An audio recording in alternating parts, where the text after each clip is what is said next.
ओम शांति। 22 फरवरी 2024 की साकार मुरली है।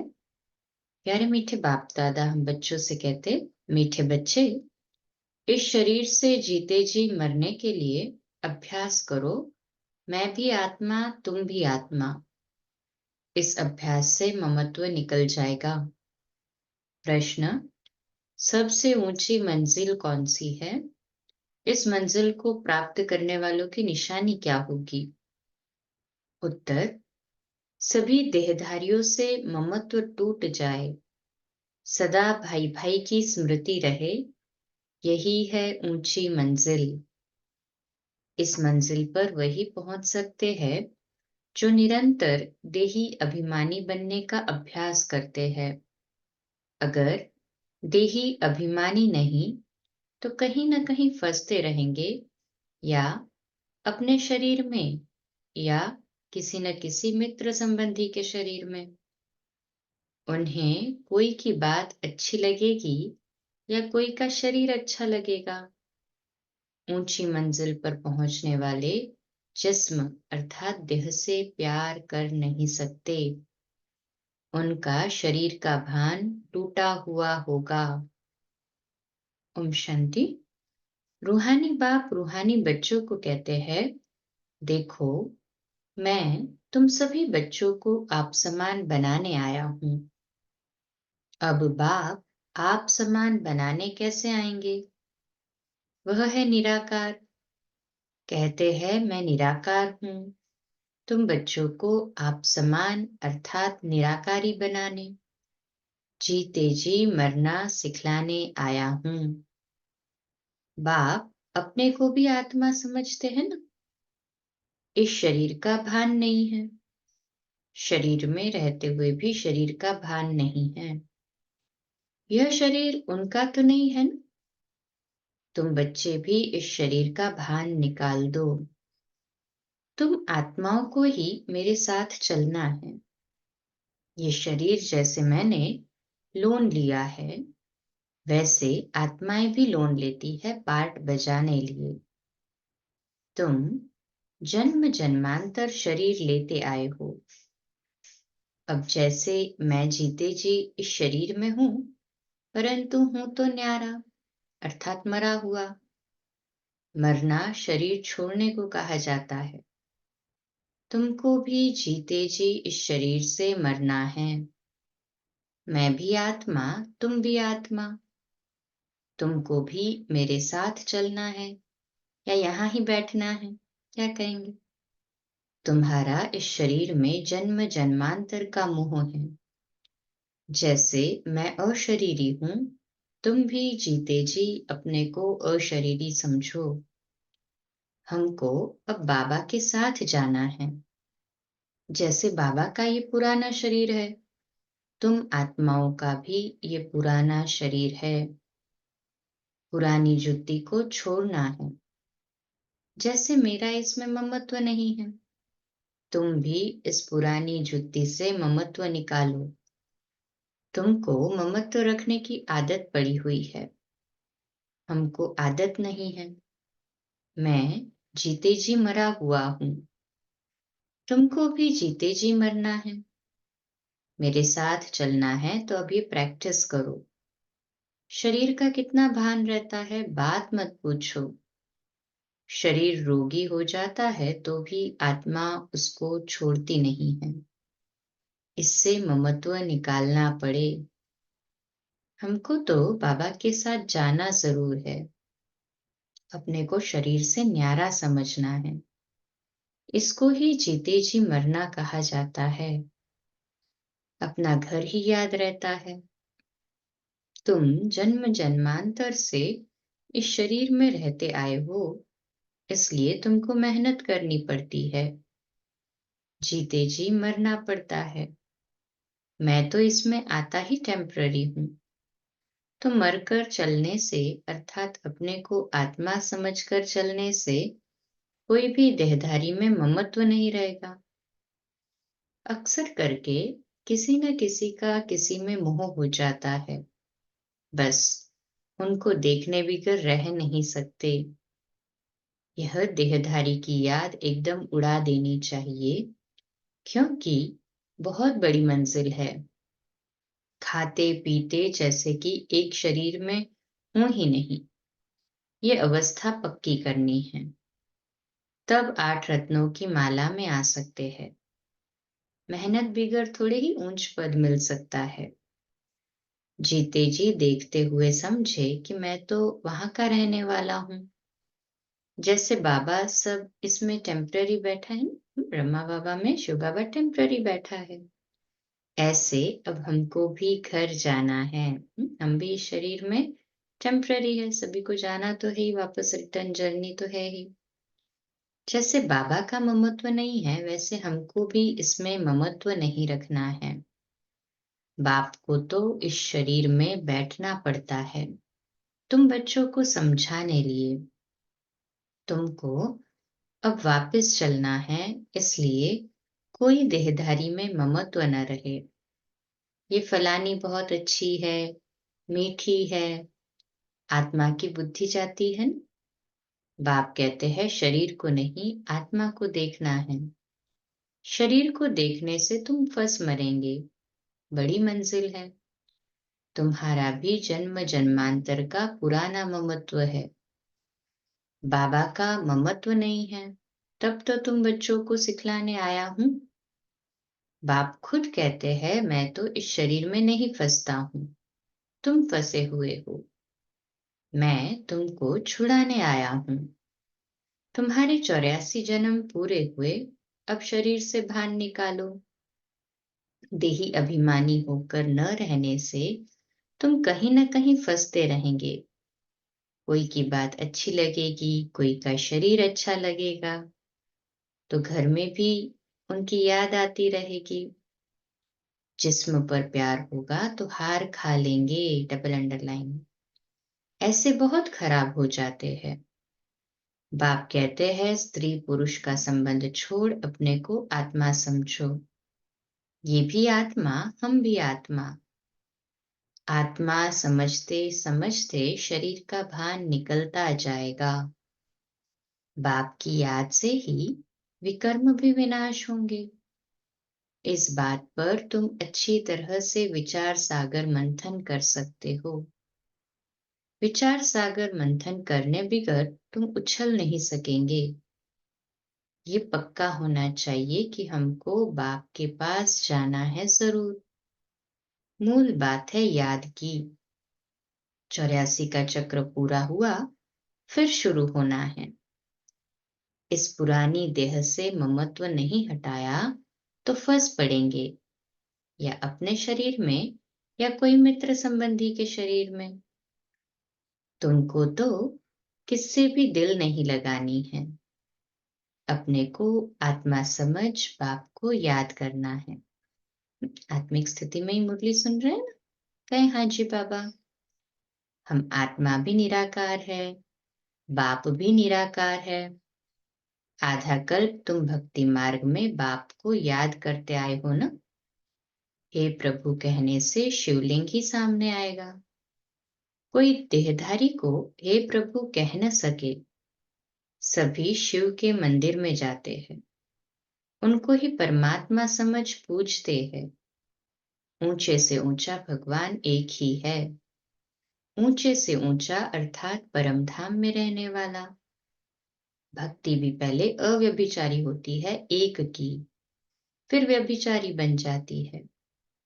तो बाप बार बार बच्चों को समझाते हैं कि तुमको ऊंच पद पाना है तो ये प्रैक्टिस करो। देह का भान छोड़ो। सन्यासी भी विकारों को छोड़ते हैं ना। आगे तो सतो प्रधान थे, अभी तो वह भी तमो प्रधान बन पड़े हैं। सतो प्रधान आत्मा कशिश करती है, अपवित्र आत्माओं को खींचती है, क्योंकि आत्मा पवित्र है। भले पुनर्जन्म में आते हैं तो भी पवित्र होने के कारण खींचते हैं। कितने उन्हों के फॉलोअर्स बनते हैं। जितनी पवित्रता की जास्ती ताकत, उतने ज्यादा फॉलोअर्स। ये बाप तो है ही एवर प्योर, और है भी गुप्त, डबल है ना। ताकत सारी उनकी है, इनकी अर्थात ब्रह्मा की नहीं। शुरू में भी तुमको उसने कशिश की, इस ब्रह्मा ने नहीं, क्योंकि वह तो एवर प्योर है। कशिश तो शिव बाबा ने ही की, क्योंकि शिव बाबा ही एवर प्योर है। तुम कोई इनके पिछाड़ी नहीं भागे, ब्रह्मा बाबा के पिछाड़ी कोई नहीं भागे है। यह कहते हैं मैं तो सबसे जास्ती पूरे 84 जन्म प्रवृत्ति मार्ग में रहा, ये तो तुमको खींच ना सके, ब्रह्मा बाबा ना खींच सके। शिव बाबा कहते, बाप कहते मैंने तुमको खींचा। भल सन्यासी पवित्र रहते हैं, परंतु मेरे जैसा पवित्र तो कोई भी होगा नहीं। वह तो सब भक्ति मार्ग के शास्त्र आदि सुनाते हैं, मैं आकर तुमको सब वेदों शास्त्रों का सार सुनाता हूँ। चित्र में भी दिखाया है, विष्णु की नाभि से ब्रह्मा निकला, फिर ब्रह्मा के हाथ में शास्त्र दिखाए हैं। अब विष्णु तो ब्रह्मा द्वारा शास्त्रों का सार सुनाते नहीं हैं, वो तो विष्णु को भी भगवान समझ लेते हैं। बाप समझाते हैं मैं इन ब्रह्मा द्वारा सुनाता हूँ, मैं विष्णु द्वारा थोड़े ही सुनाता हूँ। कहाँ ब्रह्मा कहाँ विष्णु, ब्रह्मा लास्ट जन्म 84वां जन्म, और विष्णु अर्थात कंबाइंड रूप लक्ष्मी नारायण का सतयुगी फर्स्ट जन्म। ब्रह्मा सो विष्णु बनते हैं, फिर 84 जन्म के बाद यह संगम होगा, फिर रिपीट होगा। ये तो नई बातें हैं ना, शास्त्र आदि में नहीं सुना। कितनी वंडरफुल बातें हैं समझाने की। अब तो बाप कहते हैं बच्चे, जीते जी मरना है, तुम शरीर में जीते हो ना, समझते हो हम आत्मा हैं, हम बाबा के साथ चले जाएंगे। ये शरीर आदि कुछ भी ले नहीं जाना है। अब बाबा आया है, कुछ तो नई दुनिया में ट्रांसफर कर दे। मनुष्य दान पुण्य आदि करते हैं दूसरे जन्म में पाने के लिए, तुमको भी नई दुनिया में मिलना है। ये भी करेंगे वही जिन्होंने कल्प पहले किया होगा, कम जास्ती कुछ भी होगा नहीं। तुम साक्षी होकर देखते रहेंगे, कुछ कहने की भी दरकार नहीं रहती। फिर भी बाप समझाते हैं जो कुछ करते हैं तो उसका भी अहंकार नहीं आना चाहिए। हम आत्मा ये शरीर छोड़कर जाएंगे, वहां नई दुनिया में जाकर नया शरीर लेंगे। गाया भी जाता है राम गयो रावण गयो, रावण का परिवार कितना बड़ा है, तुम तो मुट्ठी भर हो। पांडव वैसे भी मुट्ठी भर बताए, तो ये सारा रावण संप्रदाय है। तुम्हारा राम संप्रदाय कितना थोड़ा होगा, केवल 9 लाख। तुम धरती के सितारे हो ना, माँ बाप और तुम बच्चे। तो बाप बार बार बच्चों को समझाते हैं कि मर्जीवा बनने की कोशिश करो। अगर किसको देखकर बुद्धि में आता है ये बहुत अच्छी है, बहुत मीठा समझाती है, ये भी माया का वार होता है। माया ललचा देती है, उनकी तकदीर में नहीं है तो माया सामने आ जाती है।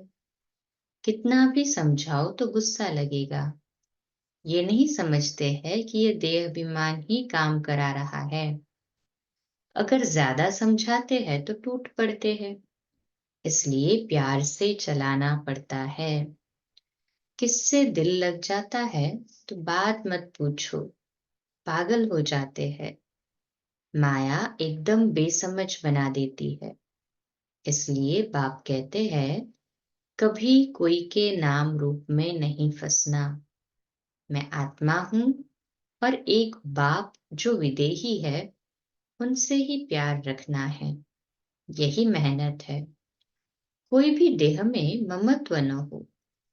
ऐसे नहीं घर में बैठे भी वह ज्ञान देने वाली याद आती रहे, बड़ी मीठी है, बहुत अच्छा समझाती है।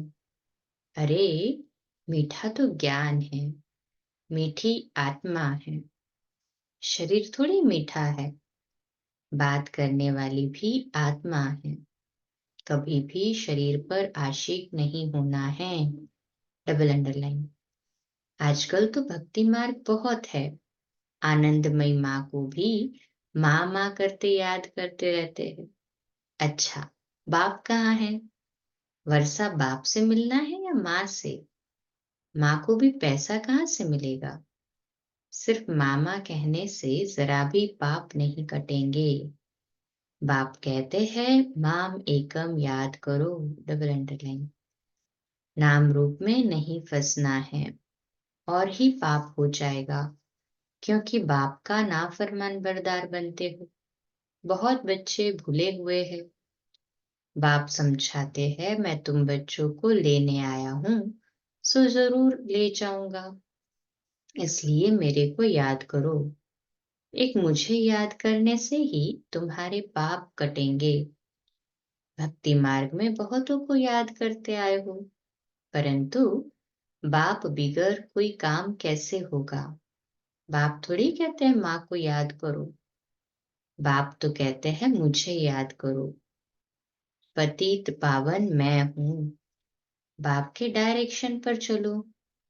तुम भी बाबा कहते हैं पतित पावन तो मैं ही हूँ।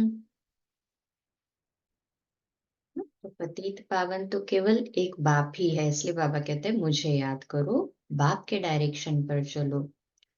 तुम भी बाप के डायरेक्शन पर औरों को समझाते रहो। तुम थोड़े ही पतित पावन ठहरे, याद एक को ही करना है। हमारा तो एक बाप दूसरा न कोई। बाबा, हम आप पर ही वारी जाएंगे। वारी जाना तो शिव बाबा पर ही है और सबकी याद छूट जानी चाहिए। भक्ति मार्ग में तो बहुतों को याद करते रहते हैं। यहाँ तो एक शिव बाबा दूसरा न कोई। फिर भी कोई अपनी चलाते हैं तो क्या गति सदगति होगी? गूंज पड़ते हैं, बिंदी को कैसे याद करें? अरे, तुमको अपनी आत्मा याद है न? मैं आत्मा हूं, वह भी बिंदी रूप ही है। तो तुम्हारा बाप भी बिंदी है। बाप से वर्षा मिलता है, माँ तो फिर भी देहधारी हो जाती है। तुमको विदेही से ही वर्षा मिलना है। हाँ, देहधारी से तो अल्पकाल का होता है, विदेही से मिलता है वो 21 जन्म। इसलिए और सब बातें छोड़ एक से बुद्धि योग लगाना है। अच्छा, मीठे मीठे सिकिलते बच्चों प्रति माता पिता बाप दादा का याद प्यार और गुड मॉर्निंग। रूहानी बाप के रूहानी बच्चों को नमस्ते। हम रूहानी बच्चों की रूहानी माता पिता बाप दादा को याद प्यार गुड मॉर्निंग और नमस्ते। वाह बाबा वाह, शुक्रिया बाबा, शुक्रिया। धारणा के लिए मुख्य सार है। पहली पॉइंट, शरीर का भान खत्म करने के लिए चलते फिरते अभ्यास करना है, जैसे कि इस शरीर से मरे हुए हैं, न्यारे है, शरीर में है ही नहीं। बिगर शरीर आत्मा को देखो। दूसरी पॉइंट, कभी भी किसी के शरीर पर तुम्हें आशिक नहीं होना है। एक विदेही बाप से ही प्यार रखना है, एक से ही बुद्धि योग लगाना है। आज का मीठा वरदान, सेवा और स्व पुरुषार्थ के बैलेंस द्वारा ब्लेसिंग प्राप्त करने वाले कर्मयोगी भव। विश्लेषण, कर्मयोगी अर्थात कर्म के समय भी योग का बैलेंस। सेवा अर्थात कर्म और स्व पुरुषार्थ अर्थात योग युक्त, इन दोनों का बैलेंस रखने के लिए एक ही शब्द याद रखो कि बाप करावनहार है और मैं आत्मा करनहार हूँ। ये एक शब्द बैलेंस बहुत सहज बनाएगा और सर्व की ब्लेसिंग मिलेगी। जब करनहार के बजाय अपने को करावनहार समझ लेते हो तो बैलेंस नहीं रहता और माया अपना चांस ले लेती है। तो आज का सोमान, मैं कर्मयोगी आत्मा हूँ। मैं कर्मयोगी आत्मा हूँ। सोमान कर्मयोगी का स्लोगन है, नजर से निहाल करने की सेवा करनी है तो बाप दादा को अपनी नजरों में समा लो। आज का अव्यक्त इशारा का पॉइंट है, आपका हर कर्म गुण संपन्न हो। जिस समय जिस गुण की आवश्यकता है वह गुण चेहरे चलन में इमर्ज दिखाई दे। मानो कर्म के समय सरलता के गुण की, मधुरता की आवश्यकता है, चाहे बोल में चाहे कर्म में। अगर सरलता मधुरता के बजाय थोड़ी भी आवेशता या थकावट के कारण बोल मधुर नहीं है, चेहरा मधुर नहीं है, सीरियस है, तो गुण संपन्न तो नहीं कहेंगे ना। कैसे भी सर्कमस्टेंस हो, लेकिन मेरा जो गुण है वह इमर्ज होना चाहिए। अच्छा, कम बोलो, धीरे बोलो, मीठा बोलो, सत्य बोलो, सोच समझ कर बोलो। निमित्त भाव, निर्माण भाव, निर्मल वाणी। आज का नया दिन आप सभी को मुबारक हो, मुबारक हो, मुबारक हो। शुभ दिवस। आज रात्रि क्लास 9:15 बजे, कल सुबह अमृत वेला मेडिटेशन 3:30 से 4:30 और प्रातः मुरली क्लास 4:45 बजे। ओम शांति। शुभ दिवस।